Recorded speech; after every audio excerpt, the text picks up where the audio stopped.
Bonjour mes chers élèves. Alors aujourd'hui nous allons parler du COD à travers cette fiche. Cette fiche, je vous la joins sur le NT. Je vous demande de l'imprimer, de la coller sur votre cahier de leçons.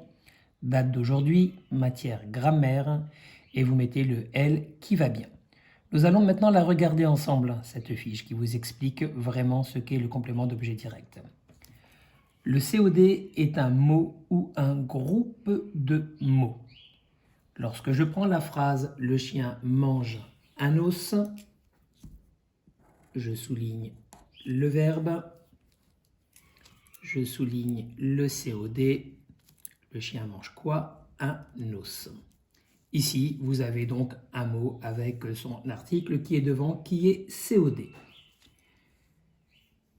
Le COD est un mot ou un groupe de mots qui complète le verbe. Le COD est un complément du verbe. Pourquoi? Parce qu'il ne peut pas être déplacé ou supprimé.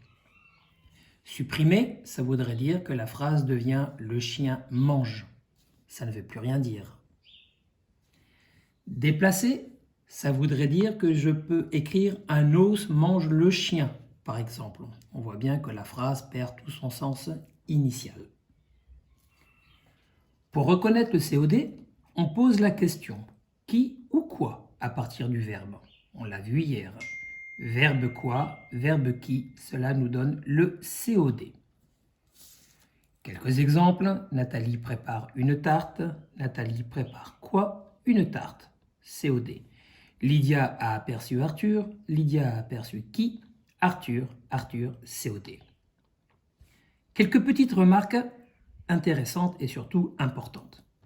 Après un verbe d'état, il n'y a jamais de COD. Alors, qu'est-ce qu'un verbe d'état? Je vous ai fait un petit récap ici. Un verbe d'état, les verbes d'état, par exemple, c'est être, avoir, paraître, sembler, devenir. Lorsque j'écris « je suis fort »,« je parais fort »,« je semble fort »,« je deviens fort », on pourrait se poser la question « je suis quoi fort, je parais quoi fort, je semble quoi fort, je deviens quoi fort ». On pourrait se dire « c'est quoi ?» Donc fort est un complément d'objet direct. Non, pas du tout. Avec un verbe d'état, ce ne sont pas des compléments d'objet direct, ce sont des attributs du sujet. Même chose pour le verbe avoir, j'ai peur. On pourrait dire j'ai quoi? Peur. On pourrait penser que c'est un COD, peur, mais peur, pareil, est un attribut du sujet je.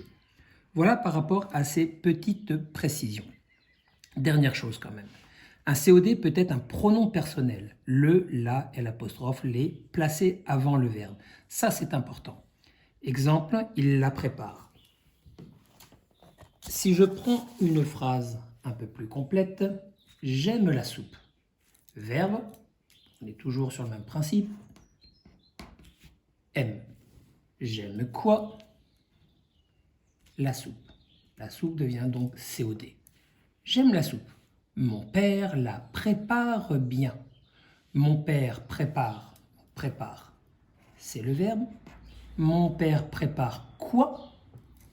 La soupe, bien sûr. Mais mon père prépare la soupe est remplacé par la. La devient donc COD. Ça, c'est important que le COD peut être un pronom personnel. On le verra plus tard dans l'accord du participe passé. Dernière chose. Il ne faut pas confondre un sujet inversé avec le COD. Prenons cette phrase. « Excellent gâteau », dit l'enfant. On pourrait dire « dit », c'est le verbe. « Excellent gâteau » dit qui? L'enfant. On pourrait donc croire que l'enfant est COD, mais non, attention. L'enfant, c'est le sujet de la phrase. Il est inversé, c'est-à-dire qu'il n'est pas avant le verbe, il est après le verbe. L'enfant dit « excellent gâteau ». Donc ça, c'est ces petites choses où il faudra faire attention. Je vais vous joindre une petite fiche d'exercice, même plusieurs fiches d'exercice concernant cette vidéo. Écoutez-la bien, cette vidéo. Reprenez morceau par morceau tout ce que j'ai pu vous dire pour faire vos exercices. À bientôt.